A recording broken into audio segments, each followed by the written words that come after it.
Coming up on News Valdosta, Valdosta City Schools have a potential new District 2 member. And Halloween may be more scary for the wrong reasons. We'll have these stories and more. Your News Valdosta starts now.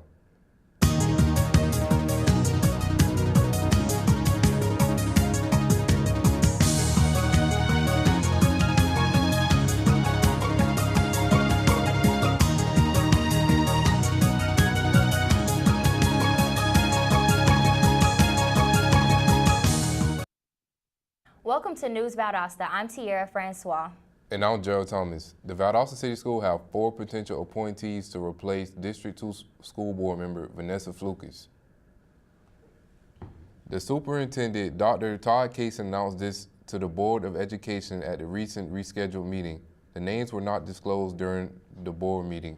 Members Stacy Bush, Deborah Bell, Liz Shumford, and Warren Lee agreed to meet at 12:30 this Wednesday afternoon to further discuss the 4 candidates before they present them to the full board. The next city's school board meeting is scheduled for 7 p.m. on November 13th. Halloween is 2 days away, so let's look into the danger this holiday presents. We go to reporter Peter Falkenhausen with the story. Halloween is a holiday that most people associate with scary movies, pumpkins, and scary locations like the forest behind me. But if you're a child, Halloween presents an ultimate holiday where you can get tons of candy by trick-or-treating.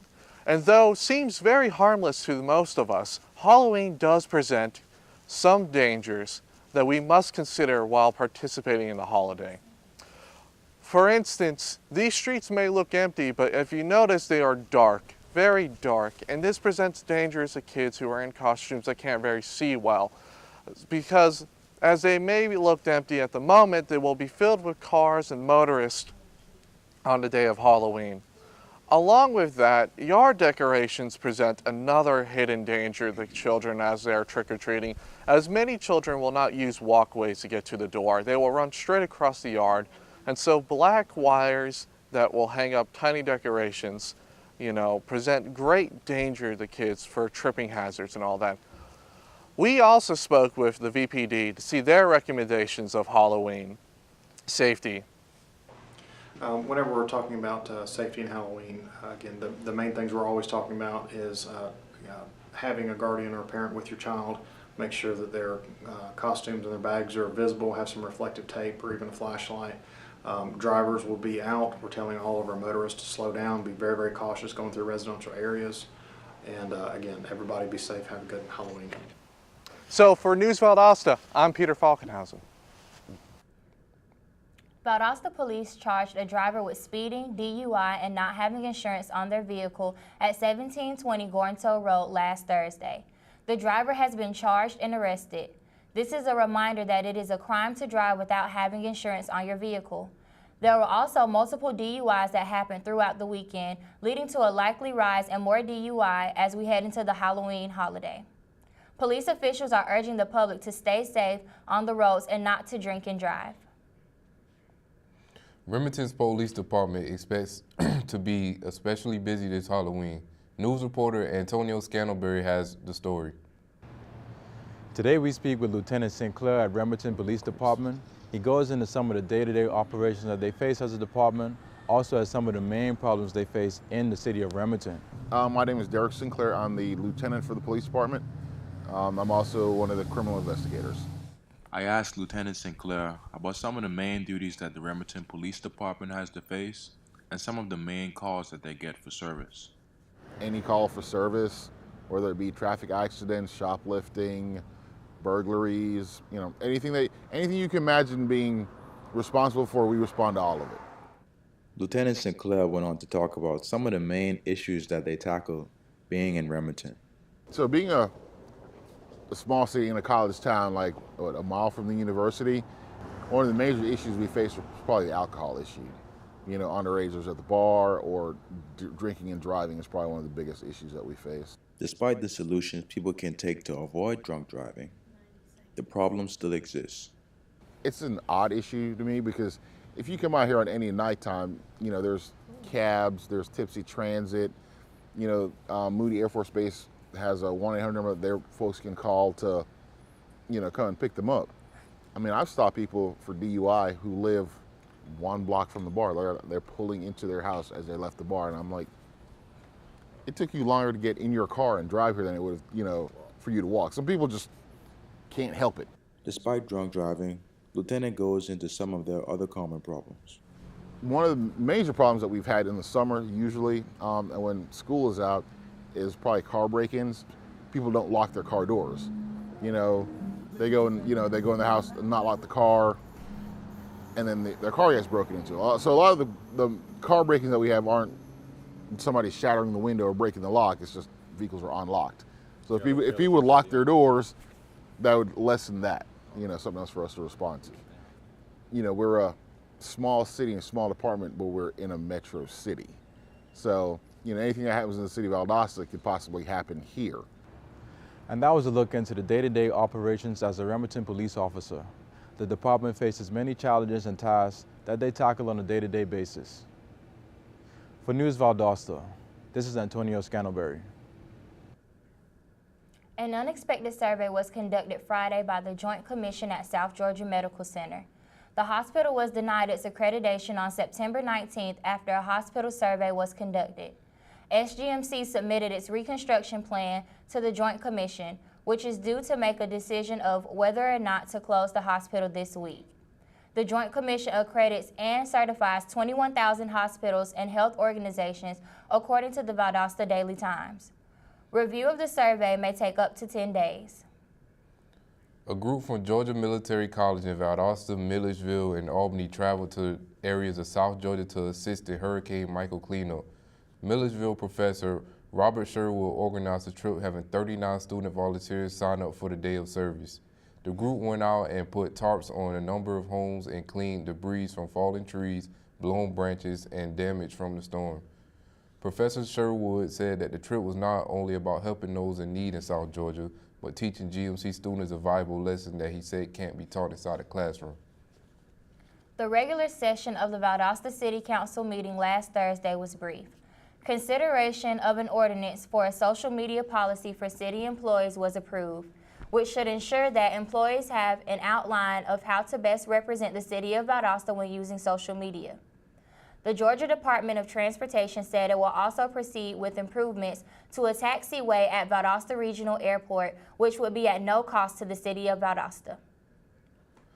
We're going to take a short break, but when we come back, the Turner Center for the Arts Guild has a new class. So stay with us.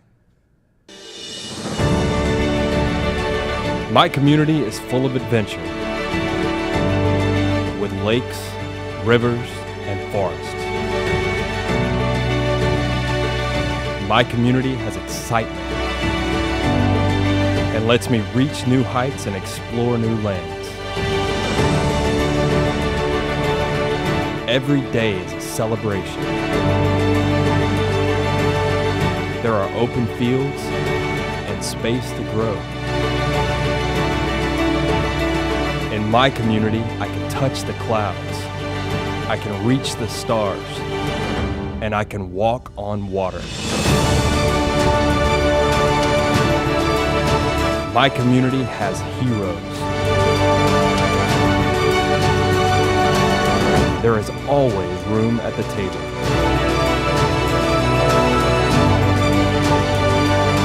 New worlds to explore,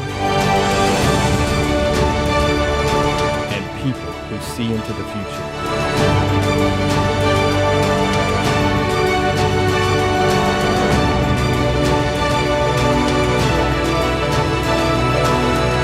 This is my community. This is our community.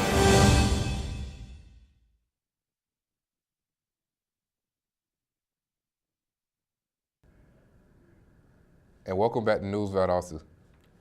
The Turner Center for the Arts Guild is presenting a Kids Holiday Treats culinary class. The Kids Holiday Treats culinary classes will be held this Saturday from 10 a.m. to 12 p.m. at the Turner Center for the Arts for children ages 8 to 12. Children will be led by an instructor on the process of making holiday treats for the upcoming holiday season. A $35 fee is required to register. All supplies are included in the fee. The Valdosta Exchange Club has named Ken Taylor as the 2018 Firefighter of the Year. Taylor first started his employment with the City of Valdosta Fire Department in November 2011 and currently holds the position of the sergeant. He is responsible for operating the fighter apparatuses and conducting daily, weekly, and monthly inspections to ensure equipment is at highest level of readiness. While the presidential campaigns get most of the media spotlight, the president doesn't have as much of a direct impact on the lives of citizens as you might think. Our local elected officials are the ones who dictate the local laws, policies, and budgets that affect us the most. And these officials are being elected every year with little citizen involvement. Early voting is still in progress and everyone is encouraged to participate. The polls will also be open Election Day, which is November 6th. Last Friday, Georgia's Kennesaw State University got a surprise guest. Will Ferrell visited the campus to urge students to vote for Stacey Abrams for Georgia governor. He was seen on campus campaigning on behalf of Abrams and recruiting college volunteers. Abrams have been going all over the state as part of the We Are Georgia bus tour. She was on our campus last week. Don't forget to get out and vote before on November 6th. Valdosta High School's Drama Club recently attended the annual Georgia Theater Conference. Each year, VHS students attend the conference where they are exposed to workshops, have the opportunity to audition for colleges, as well as to perform a one-act show for competition. During this year's conference, VHS student Brooke Mindel won the All-Star Cast Award. The Hospital Authority of Valdosta and Lowndes County presented the inpatient rehabilitation staff with Hospital Hero Awards at the October Hospital Authority meeting. The team was honored for its excellent care that motivated a patient to come back to SGMC after being discharged. The recipients were honored with a plaque. We had a beautiful weekend and morning, but are we due some rain? To find out, we're going to check in with weather anchor Avery Wright right after this break, so don't go away. We've all seen stories of conflict that ended with peace.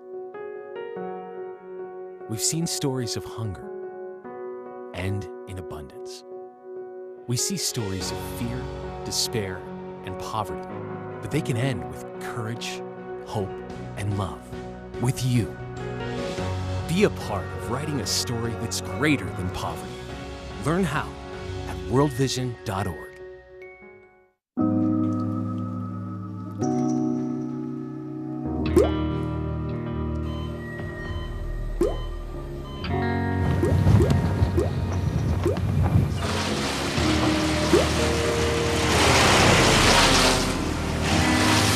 There are a million places you'd never consider texting. So why would you do it while driving? Leave risky driving to the professionals. Stop the texts, and together we can stop the wrecks. The weather is cooling down in Valdosta. It is starting to feel like fall. Today's weather is expected to reach a high of 80 degrees with winds up to 5 miles per hour. Tomorrow, you can expect a high of 80 degrees during the day with no chance of rain. Tomorrow night, the weather is expected to reach a low of 53 degrees with a 10% chance of rain. The UV index for today and tomorrow is a 6 out of a 10-point scale. The pollen count for today will be 1.8 out of a 12-point scale. Tomorrow will be a 1.6 out of a 12-point scale, and the top allergen is ragweed. Don't forget to bring out your jackets. Tonight will be a low of 48 degrees with winds up to 2 miles per hour. That's it for our weather report. When we come back, sports anchor Brittany Blake will update us on Valdosta High School football. Don't miss it.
The Valdosta High School Wildcats celebrated a victory on their senior night on Friday.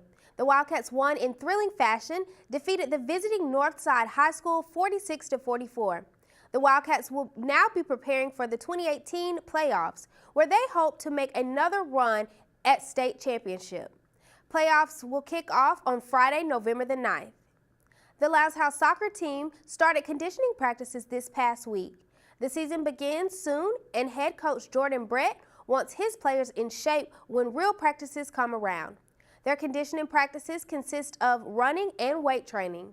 The Vikings are planning ahead of time for their 2018-2019 soccer season. The Val 1 Valiants will end the season at home this weekend as they will host the Deerfield Windsor Knights. The Valiants have had an impressive home record on the year, going 3-1. The Valiants come into this game off a two-game winning streak and will look to end the season on a high note. The Valdosta State Blazers are fresh off of a bye week and are looking to get back to their winning ways. They will hit the road this weekend to take on West Florida. The Blazers are coming in hot on an 8-game winning streak and are looking to get their 9th. The Valdosta State Blazers volleyball team clinched a spot in the GSC tournament. They have 3 games left in the season until the tournament. The final home game for the Blazers will be tomorrow evening at 6 p.m. against West Florida. Valdosta State University's soccer team faced Lee University in Tennessee on Saturday and lost 5-0. The team will be traveling to West Alabama for the 4 out of 5 matchup first round of the Gulf South Conference Championship on Tuesday. Coming up next on News Valdosta, the Halloween season is gearing up with paranormal activity in Hayhira. Find out more when we come back. I would do anything for my friends. They're like family to me.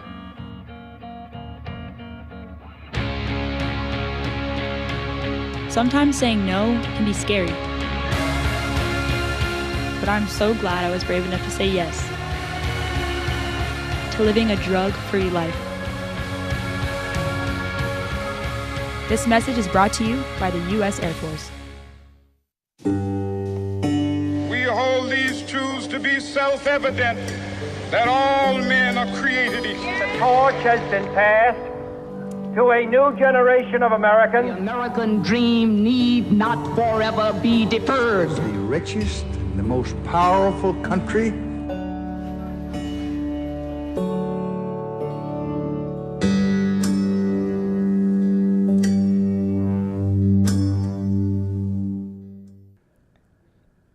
And welcome back to News Valdosta.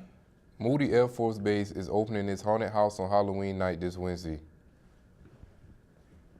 An investigation of paranormal activity has been conducted at the Hayhira Historical Society building.